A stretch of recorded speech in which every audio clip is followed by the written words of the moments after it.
খবর পড়ছি news studio YouTube চ্যানেলের পক্ষ থেকে। প্রথমে জানাবো হেডলাইন্স, তবে তার আগে এখনো পর্যন্ত যারা আমাদের চ্যানেলটিকে সাবস্ক্রাইব করেননি তারা অবশ্যই চ্যানেলটিকে সাবস্ক্রাইব করুন এবং পাশে থাকা ঘন্টাটি বাজিয়ে দিন, যাতে সবার আগে ভিডিওটি আপনি দেখতে পারেন। এবং আপনি কোথা থেকে দেখছেন সেটা অবশ্যই কমেন্টের মাধ্যমে আমাদের জানাবেন। জানাবো এই মুহূর্তে বিশেষ সংবাদ। নিট নিয়ে আজ শুক্রবার সংসদে সরব হচ্ছে তৃণমূল সহ বিরোধীরা। খড়গের বাড়িতে বৈঠকে গৃহীত সিদ্ধান্ত। দিল্লিতে পরীক্ষা আয়োজক সংস্থা এনটিএ দপ্তরে ভাঙচুর কংগ্রেসের ছাত্র শাখার। বিধানসভায় এসে শপথ সমস্যা মেটান রাষ্ট্রপতির পর এবার রাজ্যপালকেও চিঠি দিলেন স্পিকার বিমান। সংবিধানের উপর সবচেয়ে বড় আঘাত হেনেছিল জরুরি অবস্থা, সংসদে বললেন রাষ্ট্রপতি দ্রৌপদী মুর্মু। দখলদার উচ্ছেদ নিয়ে কলকাতা পুরসভায় বৈঠক। শপথ নিতে চেয়ে সায়ন্তিক রায়তের ধর্ণা। সিপিএম এর কেন্দ্রীয় কমিটির বৈঠক শুরু। লোকসভার অধিবেশনে আজ নিট নিয়ে সরব হবেন বিরোধীরা। বিশ্ব ফাইনালে আগে ভারত। দখল নিয়ে মমতার নির্দেশের পর বৃহস্পতিবার সন্ধ্যা থেকে তৎপর কলকাতা পুলিশ। সমীক্ষায় বিভিন্ন জায়গা। রাষ্ট্রপতির বক্তৃতায় নেই মণিপুর, প্রশ্ন বিরোধীদের। আগামী মাসেই অস্ট্রিয়া সফরে যাবেন প্রধানমন্ত্রী নরেন্দ্র মোদী। তামিলনাড়ুর বিস্মত কাণ্ড। সিবিআই তদন্ত চেয়ে অনশনে বসলেন বিরোধী এডিএমকে বিধায়কেরা।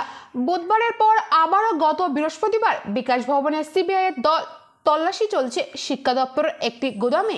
দিল্লিতে দুর্যোগ। প্রবল বৃষ্টিতে ছাদ ভেঙে পড়ল বিমানবন্দরে। আহত অত্যন্ত 6 জন। চলছে উদ্ধার কাজ। উচ্ছেদ ঘিরে উত্তেজনা। ঘেরাও মহকুমা শাসক। পুকুর ভরাট করে 3 তলা অফিস। মুখ্যমন্ত্রীর মন্তব্যের পরেই আরএসএস দপ্তরের প্রশাসন চাওয়া হলো নথি। কমিশনের চাকরি করতে পারেন। এবার মমতা রোষের মুখে খোদ মুখ্য সচিব স্বরাষ্ট্র সচিব। নিটের প্রশ্ন ফাঁস কাণ্ডে তদন্তভার নেওয়ার পর প্রথম গ্রেপ্তার সিবিআই এর। পাটনা থেকে ধৃত 2 জন। হকার উচ্ছেদের নামে অত্যাচার জল গড়ালো কলকাতা হাইকোর্ট পর্যন্ত। মুখ্যমন্ত্রী মমতার বিরুদ্ধে জনস্বার্থ মামলা নিষ্পত্তি করলো হাইকোর্ট। কি বলল? মমতার নিশানায় একটি জনগোষ্ঠী। রাজাবাজারের মেটিয়াব্রুজ কেন হচ্ছে না হকার উচ্ছেদ, প্রশ্ন শুভেন্দুর। দিনভর আর কি বিশেষ খবর রয়েছে জানাবো বিস্তারিত। সংসদের নিট দুর্নীতিকে হাতিয়ার করে আজ শুক্রবার মোদী সরকারকে কোণঠাসা করতে চলেছে তৃণমূল সহ বিরোধীরা। এমনই দেশ সংসদ রাষ্ট্রপতি ভাষণকে ধন্যবাদ জ্ঞাপন করে আলোচনার কথা রয়েছে শুক্রবার। তার মাঝেই বিরোধীরা নিট দুর্নীতি প্রসঙ্গে মুলতবি প্রস্তাব আনতে চলেছে সংসদের 2 কক্ষেই। গত বৃহস্পতিবার সন্ধ্যায় কংগ্রেস সভাপতি মাল্লিকার্জুন খাড়গের বাড়িতে একটি বৈঠক হয়েছে বিরোধী জোট ইন্ডিয়ার। বৈঠকে ছিলেন তৃণমূল সাংসদ ডেরেক ওব্রায়েন, কাকলি ঘোষ দস্তিদার। সেখানেই আজ শুক্রবার সংসদের নিট নিয়ে সরব হওয়ার সিদ্ধান্ত নেওয়া হয়েছে। এনডিটিভি সরকারের একটি সূত্রে উদ্ধৃত করে জানিয়েছে, বিতর্ক সময়ে এই বিষয়ে তারা সব রকম প্রশ্নের জবাব দিতে তৈরি। বৈঠকের পর কংগ্রেস নেতা জয়রাম রামেশ বলেন, বৃহস্পতিবারের বৈঠকে অনেক কিছু নিয়ে আলোচনা হয়েছে। রাষ্ট্রপতি ভাষণ থাকুক বা স্পিকার নির্বাচন, সব বিষয় নিয়েই সংসদে আলোচনা হবে। ডিএমকে সাংসদ টি শিবা এএনআইকে বলেছেন, শুক্রবার নিট বিতর্ক নিয়ে আমরা সংসদে নোটিশ দেব। সরকারের ওই সূত্র এনডিটিভিকে জানিয়েছেন, নিটের অভিযোগ নিয়ে সব ধরনের পদক্ষেপ করা হয়েছে। সিবিআইকে তদন্তভার দেওয়া হয়েছে। পরীক্ষা আয়োজক সংস্থার ন্যাশনাল টেস্টিং এজেন্সি এনটিএর উপর নজরদারির জন্য বিশেষ কমিটি গঠন করা হয়েছে। শীঘ্রই সেই রিপোর্ট প্রকাশ্যে আসবে। চলতি শিক্ষাবর্ষ থেকে টোকাটুকি এবং প্রশ্ন ফাঁস নিয়ে কড়া পদক্ষেপ করা হতে চলেছে। দোষীদের শাস্তি দেওয়া হবে। সরকারি সূত্রের খবর, আজ শুক্রবার সংসদে বিরোধীরা এই দুর্নীতি নিয়ে সরব হলে জবাব দেবেন দেশের শিক্ষামন্ত্রী ধর্মেন্দ্র প্রধান। গত বৃহস্পতিবার সংসদের যৌথ অধিবেশনে বক্তব্য রেখেছেন রাষ্ট্রপতি দ্রৌপদী মুর্মু। সেখানে উঠে এসেছে নিট দুর্নীতির প্রসঙ্গ। তিনি জানিয়েছেন, গোটা ঘটনার স্বচ্ছ তদন্তের বিষয়ে প্রতিশ্রুতিবদ্ধ সরকার। দ্রৌপদীর কথায়, প্রতিযোগিতামূলক পরীক্ষা হোক বা সরকারি নিয়োগের পরীক্ষা, কোনো প্রতিবন্ধকতার কারণ থাকা উচিত নয়। এই প্রক্রিয়ার স্বচ্ছতা থাকা প্রয়োজন। কিছু পরীক্ষায় প্রশ্ন ফাঁসের যে ঘটনা সাম্প্রতিককালে ঘটছে তা নিয়ে সরকার স্বচ্ছ তদন্ত করাতে প্রতিশ্রুতিবদ্ধ। দোষীকে কড়া শাস্তি নিশ্চিত করা হবে। এ প্রসঙ্গে কংগ্রেস সভাপতি খাড়েক কটাক্ষ করে বলেন, পক্ষপাতমূলক রাজনীতি ঊর্ধ্বে ওঠা উচিত, জানিয়ে মোদী সরকার নিজেদের দায়িত্ব থেকে পালিয়ে যেতে পারে না। যুবকেরা ন্যায় বিচার চাইছেন, কেন্দ্রীয় শিক্ষামন্ত্রীকে এর দায় নিতে হবে। এরপরে বৃহস্পতিবার সন্ধ্যায় বিরোধী জোট ইন্ডিয়ার সদস্যরা খড়গের বাড়িতে বৈঠকে বসেন। সেখানে সিদ্ধান্ত হয় আজ শুক্রবার সংসদের নিট প্রসঙ্গে সরব হবেন বিরোধী সংসদেরা। দিল্লিতে দেশের পরীক্ষা আয়োজক সংস্থার ন্যাশনাল টেস্টিং এজেন্সি এনটিএ দপ্তরে ভাঙচুর চালালো কংগ্রেসের ছাত্র শাখা national student union of India. ডাক্তারি সর্বভারতীয় প্রবেশিকার নিট নিয়ে অনিয়মের অভিযোগের মাঝে এনটিএ দপ্তরে চড়াও হলেন কংগ্রেসের ছাত্র শাখার অন্তত 100 জন সদস্য। তাতে দেখা গিয়েছে NSUI এর সদস্যরা চড়াও হয়েছেন এনটিএ দপ্তরে। কয়েকজন দপ্তরে প্রবেশ করে ভিতর থেকে দরজা বন্ধ করে দেয়, বাকিরা বাইরে দাঁড়িয়ে বিক্ষোভ দেখাতে থাকেন। তাদের আটকে দেয় পুলিশ।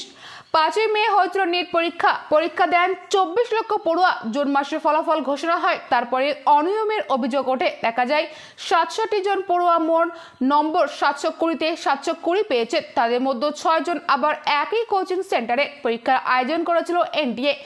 1,05,063 জন পরীক্ষার্থীকে পরীক্ষা কেন্দ্রে সময়জনিত সমস্যার কারণে বাড়তি নম্বর দেওয়া হয়। কেন দেওয়া হলো সেই প্রশ্ন ওঠে। তার জন্য আঙুল ওঠে এনটিএর দিকে। নিট দুর্নীতি কাণ্ডে বিহার, মহারাষ্ট্র, দিল্লি থেকে গ্রেপ্তার করা হয়েছে।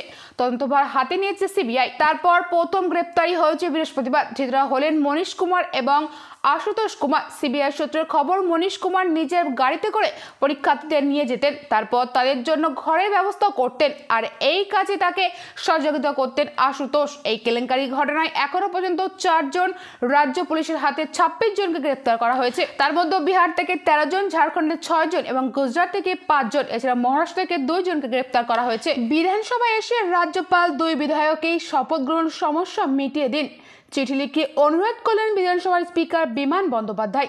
এর আগে বৃহস্পতিবারই তিনি এই বিষয়ে চিঠি লিখেছেন রাষ্ট্রপতি দ্রৌপদী মুর্মুকে। একই দিনে চিঠি লিখে সমস্যা মেটানোর অনুরোধ করলেন রাজ্যপাল সিবি আনন্দ বোসের কাছেও। তবে রাজ্যপাল এখন কলকাতায় নেই, তিনি দিল্লি গিয়েছেন। তার কলকাতায় না ফেরা পর্যন্ত শপথ গ্রহণ সংক্রান্ত জটিলতা মেটার সম্ভাবনা নেই বলে মত অনেকের। বরাহনগরে উপনির্বাচনের জয়ী প্রার্থী সায়ন্তিকা বন্দ্যোপাধ্যায় এবং ভগবানগোলার উপনির্বাচনের জয়ী প্রার্থী রায়াত হোসেন সরকার বিধায়ক হিসাবে এখনো শপথ গ্রহণ করতে পারেননি। নিয়ম অনুযায়ী রাজ্যপাল জয়ী প্রার্থীদের শপথ গ্রহণ করান, কিন্তু 2 বিধায়কই জানিয়ে দিয়েছে তারা শপথ নিতে রাজভবনে যাবেন না। তাই জটিলতা তৈরি হয়েছে। সায়ন্তিকাদের বক্তব্য, রাজ্যপালকে বিধানসভায় এসে তাদের শপথ বাক্য পাঠ করাতে হবে, অথবা স্পিকার বা ডেপুটি স্পিকারকেও শপথ বাক্য পাঠ করার দায়িত্ব দিতে পারে রাজ্যপাল। কোনোটিতে রাজি হননি বোস, তাই বিধানসভায় ধর্নায় বসেছে 2 বিধায়ক। এই পরিস্থিতির সমস্যা মেটাতে রাষ্ট্রপতি দ্রৌপদী মুর্মুর দ্বারস্থ হয়েছে স্পিকার বিমান। বৃহস্পতিবার রাষ্ট্রপতিকে 7 পাতার একটি চিঠিতে নালিশ করেছেন। তিনি জানিয়েছেন, বাংলার রাজ্যপাল হবু বিধায়কদের শপথ গ্রহণের মতো একটি বিষয় নিয়ে এক্কাবোক্কা আচরণ করছেন, যা সুস্থ গণতন্ত্রের পরিপন্থী। একই সঙ্গে বিমান জানিয়েছে তিনি বিষয়টি নিয়ে বাংলার প্রাক্তন রাজ্যপাল তথা বর্তমান উপরাষ্ট্রপতি জগদীপ ধনকরের সঙ্গেও আলোচনা করবেন। এরপর বৃহস্পতিবার রাতেই রাজ্যপালকে চিঠি পাঠান বিমান। বিধানসভা সূত্রের খবর, ওই চিঠিতে রাজ্যপালের বিধানসভায় আসতে অনুরোধ করছেন তিনি। চিঠিতে তিনি বলছেন, শপথ গ্রহণ নিয়ে আজ জটিলতার মধ্যে না যাওয়াই ভালো। তার অনুরোধ, রাজ্যপাল যেন বিধানসভা এসে 2 প্রার্থীকে শপথ বাক্য পাঠ করিয়ে যান, তাহলেই সমস্যার সমাধান হবে। শপথ গ্রহণ না করা পর্যন্ত বিধানসভা সংবিধান প্রণেতা আম্বেদকর মূর্তির পাদদেশে ধর্ণা জারি থাকবে বলে জানিয়েছে সায়ন্তিকারা। রাজভবনে না যাওয়ার সিদ্ধান্তে তারা অনড়। বৃহস্পতিবার সায়ন্তিকা জানিয়ে দিয়েছে তার দলনেত্রী মমতা বন্দ্যোপাধ্যায় রাজভবনে তাদের যেতে নিষেধ করেছেন, তাই কোনোভাবেই তারা সেখানে যাবেন না। অন্য যে কোনো জায়গায় তারা শপথ গ্রহণে রাজি আছেন। বিধায়কদের শপথ গ্রহণ নিয়ে বৃহস্পতিবার মমতা বলেন, জেতার পরও 1 মাস ধরে আমার বিধায়কেরা বসে আছেন, রাজ্যপাল শপথ নিতে দিচ্ছেন না। মানুষ ওদের নির্বাচিত করেছে, ওর কি অধিকার আছে তাদের শপথ নিতে না দেওয়ার? উনি হয় স্পিকারকেই এই অধিকার দিন, নয়তো ডেপুটি স্পিকারকে দিন, তা না হলে নিজে বিধানসভায় যান। ওর রাজভবনে কেন সকলে যাবে? এরপরে সম্প্রতি অতীতের রাজভবনে ঘটে যাওয়া বেশ কিছু ঘটনার অভিযোগের দিকে ইঙ্গিত করে থাকেন মমতা। রাজভবনে যা কীর্তি কেলেঙ্কারি চলছে তাতে মেয়েরা যেতে ভয় পাচ্ছে বলে আমার কাছে অভিযোগ করেছে। উল্লেখ্য, রাজভবনের এক অস্থায়ী কর্মী কিছুদিন আগে রাজ্যপালের বিরুদ্ধে শ্লীলতাহানির অভিযোগ এনেছিল। রাজ্যপাল সংবিধানের রক্ষা কবচ পান, তাই সেই অভিযোগের ভিত্তিতে তদন্ত শুরু করা যায়নি। কিন্তু মমতা আগেই বলে দিয়েছেন তিনি রাজভবনে যাবেন না। সেখানকার নিরাপত্তা নিয়েও প্রশ্ন তুলছেন মুখ্যমন্ত্রী। এরপর বিধায়কদের শপথ গ্রহণের সমস্যাতেও মূল কাটা হয়ে দাঁড়িয়েছে সেই নিরাপত্তা প্রসঙ্গ। এখন দেখার রাজ্যপাল দিল্লি থেকে ফিরে কোন পথে এই সমস্যা সুরাহা করেন। দখলদার উচ্ছেদ নিয়ে বৃহস্পতিবার মুখ্যমন্ত্রী মমতা বন্দ্যোপাধ্যায় নবান্নে বৈঠক করেন। তারপর আজই বৈঠকে বসছে কলকাতা পুরসভায়। মুখ্যমন্ত্রী ঠিক করে দেওয়া কমিটিকে নিয়ে এই বৈঠকে বসবেন পুরসভার মেয়র ফিরহাদ হাকিম। বৈঠকে থাকবেন রাজ্যের মন্ত্রী অপরূপ বিশ্বাস, সুজিত বসু, মলয় ঘটক। পুরসভার ডেপুটি মেয়র অতীন ঘোষ, পুর কমিশনার ধবল জৈন, কলকাতার পুলিশ কমিশনার বিনীত গোয়েল সহ প্রশাসনের শীর্ষ আধিকারিকরা। তবে আজকের বৈঠকে হকার সংগঠনগুলির কোনো নেতা থাকবে না। বৈঠকের নীতি নির্ধারিত হওয়ার পর পরবর্তী বৈঠকগুলিতে তাদের ডাকা হবে বলে জানিয়েছেন মেয়র মমতা। সোমবারে নবান্ন বৈঠকের পর থেকে ঐক্যবদ্ধ হয়ে বিবৃতি দিতে শুরু করে হকারদের সংগঠনগুলি। মুখ্যমন্ত্রী বৃহস্পতিবারের বৈঠকে দখলদার উচ্ছেদের অভিযানের উপর সাময়িক হ্রাস টানার কথা বলেন। নবান্নে ওই বৈঠক থেকে একটি কমিটিও গঠন করে দেন মমতা। তারপরে আজ বৈঠকে বসছে পুরসভায়।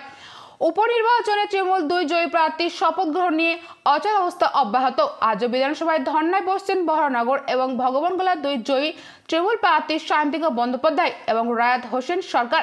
রাজ্যপাল সিপি আনন্দ বোস দিল্লিতে রয়েছে, তাই শপথ গ্রহণ কবে হবে তা নিয়ে অনিশ্চয়তা তৈরি হয়েছে। অন্যদিকে রাষ্ট্রপতিকে চিঠি দিয়ে বিষয়টিকে হস্তক্ষেপ করতে বলা হয়েছে।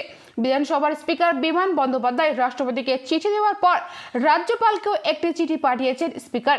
গত বৃহস্পতিবার রাতে তিনি চিঠিটি পাঠিয়েছে। বিধানসভা সূত্রের খবর, কোনো জটিলতার মধ্যে না গিয়ে রাজ্যপালই যেন বিধানসভায় এসে 2 জয়ী প্রার্থীকে শপথ গ্রহণ করান, এমনটাই চিঠিতে জানিয়েছেন স্পিকার। দিল্লি থেকে রাজ্যপালের ফেরার কথা শনি অথবা রবিবার। তিনি কলকাতায় ফিরলে শপথ সংক্রান্ত জটিলতা কাটতে পারে বলে মনে করছে। আজ এই সংক্রান্ত খবরের দিকে নজর থাকবে। লোকসভা ভোটে ভরাডুবি পর্যালোচনা করতে আজ থেকে শুরু হচ্ছে সিপিএম এর কেন্দ্রীয় কমিটির বৈঠক। রবিবার এই বৈঠক শেষ হবে। এই বৈঠক থেকেই চূড়ান্ত হতে পারে সিপিএম এর আগামী পার্টি কংগ্রেসের নিঘণ্ট। সংসদের নিট দুর্নীতিকে হাতিয়ার করে আজ মোদী সরকারকে কোণঠাসা করতে চলেছে তৃণমূল সহ বিরোধীরা। গত বৃহস্পতিবার সন্ধ্যায় কংগ্রেস সভাপতি মাল্লিকার্জুন খাড়গের বাড়িতে একটি বৈঠক হয়েছে। বিরোধী জোট ইন্ডিয়া সেখানে শুক্রবার সংসদের নিট নিয়ে সরব হওয়ার সিদ্ধান্ত নিয়েছে। কাল টি20 বিশ্বকাপ ফাইনাল মুখোমুখি ভারত দক্ষিণ আফ্রিকা। পরাজিত থেকে ফাইনালে উঠেছে ভারত। গত বছর একদিনের বিশ্বকাপে টানা 10টি ম্যাচ জিতে ফাইনালে উঠেছিল রোহিত শর্মার ভারত। ফাইনালে হেরে যেতে হয় অস্ট্রেলিয়ার কাছে। এবার সামনে দক্ষিণ আফ্রিকা। এই প্রথম কোনো ক্রিকেট বিশ্বকাপে ফাইনালে উঠেছে তারা। সেমিফাইনালে আফগানিস্তানকে উড়িয়ে দিয়েছে ডেনমার্কের দল। টি20 এবং একদিনের বিশ্বকাপ মিলিয়ে প্রোটিয়ারা এর আগে 7 বার সেমিফাইনালে উঠলেও একবারও ফাইনালে উঠতে পারেননি। কাল ফাইনালে কি হবে? খেলা শুরু রাত 8টা থেকে। আলিপুর আবহাওয়া দপ্তর জানিয়েছে বঙ্গোপসাগরে একটি ঘূর্ণাবর্ত তৈরি হয়েছে, যেটি নিম্নচাপে পরিণত হতে পারে। এর ফলে আজ থেকে দক্ষিণবঙ্গে বৃষ্টি হতে পারে। আজ দক্ষিণ 24 পরগনা এবং 2 মেদিনীপুরে ভারী বৃষ্টির সম্ভাবনা রয়েছে বলে জানিয়েছেন হাওয়া অফিস। তামিলনাড়ুর বিস্ফোরক কাণ্ডে সিবিআই তদন্ত চেয়ে অনশনে বসলেন সে রাজ্যের বিরোধী দল এডিএমকের বিধায়কেরা। নেতৃত্বে রয়েছে বিরোধী দলের নেতা তথা তামিলনাড়ুর মুখ্যমন্ত্রী কে পালানিস্বামী। ঘটনাচক্রে বিধানসভার অধিবেশনে ভণ্ডুল করার জন্য এই বিধায়কদের বুধবার সাসপেন্ড করা হয়েছিল। গত বৃহস্পতিবার সকাল 9টা থেকে এডিএমকের এই বিধায়করা কালো জামা পরে পালানিস্বামীর নেতৃত্বে চেন্নাইয়ের রাজারতিনম স্টেডিয়ামে অনশন বসেছেন। জয়ললিতার দলের দাবি, রাজ্যের মুখ্যমন্ত্রী তথা এডিএমকে নেতা কে স্ট্যালিনকে অবিলম্বে পদত্যাগ করাতে হবে। বিস্ফোরক কাণ্ডে তামিলনাড়ুর কল্লাকুরিচি জেলায় মৃতের সংখ্যা 63 ছুঁয়েছে। এই ঘটনাকে কেন্দ্র করে আগেই রাজনৈতিক তরজা শুরু হয়েছিল। রাজ্যের আবগারি মন্ত্রী মুথুস্বামীর পদত্যাগের দাবিতে সরব হয় বিজেপি। একই সঙ্গে রাজ্যের শাসক দল ডিএমকে বিরুদ্ধেও সুর চড়ায় তারা। অভিযোগ, এই জঘন্য অপরাধের জন্য যারা দায়ী তাদের রক্ষা করছে সরকার। এই ঘটনার পরে রাজ্যের বিভিন্ন অবৈধ মদের ঘাঁটিতে হানা দিতে শুরু করেছে তামিলনাড়ু সরকার। মুখ্যমন্ত্রী কে স্ট্যালিন হুঁশিয়ারি দিয়ে জানিয়েছেন, এই ঘটনার জন্য যারা দায়ী তাদের বিরুদ্ধে কঠোর ব্যবস্থা নেওয়া হবে। শুধু তাই নয়, যেসব প্রশাসনিক আধিকারিক এই ধরনের ঘটনা রুখতে ব্যর্থ হয়েছে তাদের বিরুদ্ধেও পদক্ষেপ করা হবে বলে জানিয়েছেন মুখ্যমন্ত্রী। এই প্রথম নয়, গত বছর বিস্ফোরক খেয়ে 22 জনের মৃত্যু হয়েছিল তামিলনাড়ুতে। কল্লাকুরিচিতে এই ঘটনার পুনরাবৃত্তির পর বিরোধী দলগুলির দাবি, ভুল থেকেও কোনো রকম শিক্ষা নেয়নি সরকার। এই ছিল বিশেষ বিশেষ সংবাদ। পরবর্তী বিস্তারিত খবর পেতে আমাদের চ্যানেলটিকে সাবস্ক্রাইব করুন এবং পাশে থাকা ঘন্টাটি বাজিয়ে দিন, যাতে সবার আগে ভিডিওটি আপনি দেখতে পারেন। ভিডিওটি ভালো লাগলে অবশ্যই লাইক, কমেন্ট, শেয়ার করবেন। Thank you friends, thank you for watching.